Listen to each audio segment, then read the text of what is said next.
आज का विषय है अपना और पराया। आप सभी अच्छी तरह से जानते हैं, समझते हैं, अनुभवी हैं।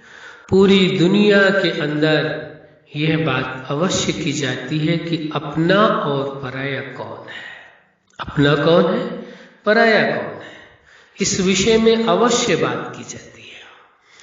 तो आपको ये देखना होगा, समझना होगा कि वास्तव में अपना कौन है, पराया कौन है। आज ये विषय है अपना और पराया, इसलिए इस विषय में चर्चा करना आवश्यक है। तो अपना कौन है और पराया कौन है। अपने की परिभाषा माना जो आपके साथ उसका संबंध हो, और संबंध जहां प्रेम है, भरोसा है, सम्मान है, वही संबंध है।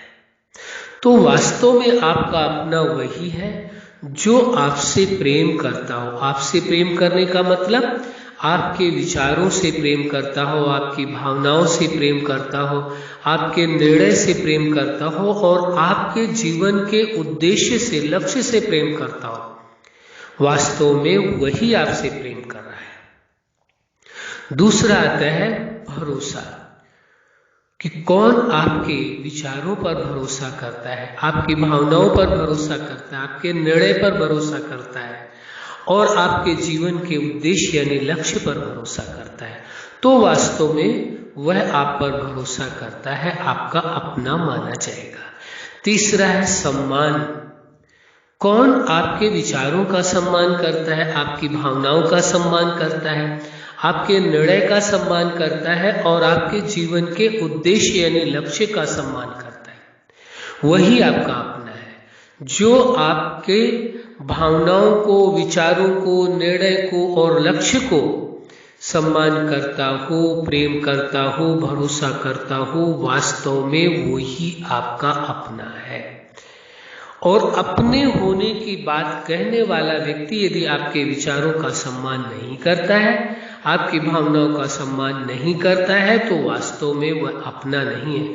ऐसा हो सकता है कि वह आपके किसी संबंध में हो, कोई रिश्ता हो उसके साथ, लेकिन अपना वही है जो आपके विचार, भावनाएं, निर्णय और उद्देश्य का, लक्ष्य का सम्मान करे, उन्हें प्रेम करे, उन पर भरोसा करे। वास्तव में वही आपका अपना है, चाहे सांसारिक रीति से उसके साथ कोई संबंध हो या ना हो। ऐसा तो हो ही नहीं सकता है। वो आपका मित्र हो सकता है, वो आपका भाई हो सकता है, वो आपका पिता, माँ, कोई भी संबंधी हो सकता है, लेकिन वास्तव में अपना आपका वही होगा जो आपसे प्रेम करता हो, आप पर भरोसा करता हो और आपका सम्मान करता हो। यदि ये तीनों चीजें नहीं है तो वो आपका अपना है ही नहीं। और जब आपका अपना है ही नहीं, तो फिर उससे किसी प्रकार की उम्मीद रखना या किसी प्रकार की उसकी बातों के प्रभाव में आना या दुख फील करना, ये सबसे बड़ी गलती है।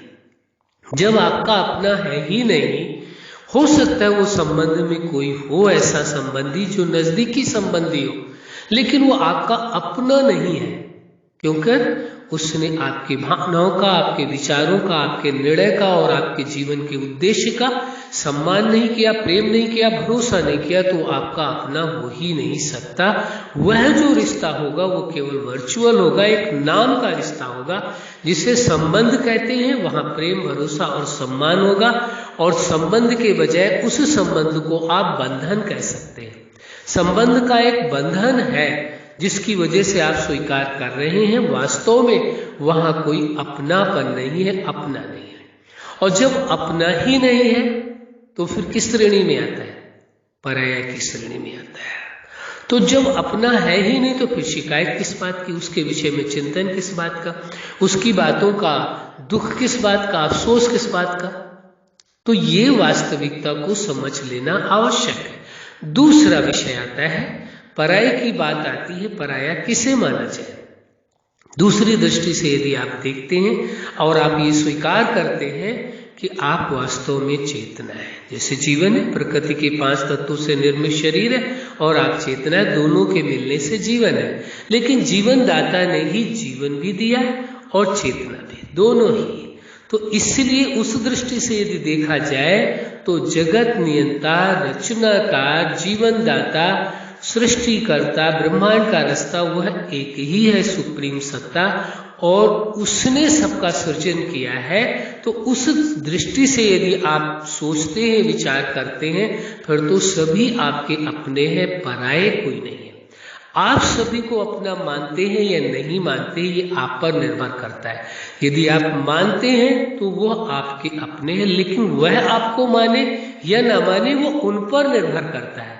कई बार लोग ये कह देते हैं हम तो अपना मानते हैं, लेकिन वो तो अपना मानते ही नहीं।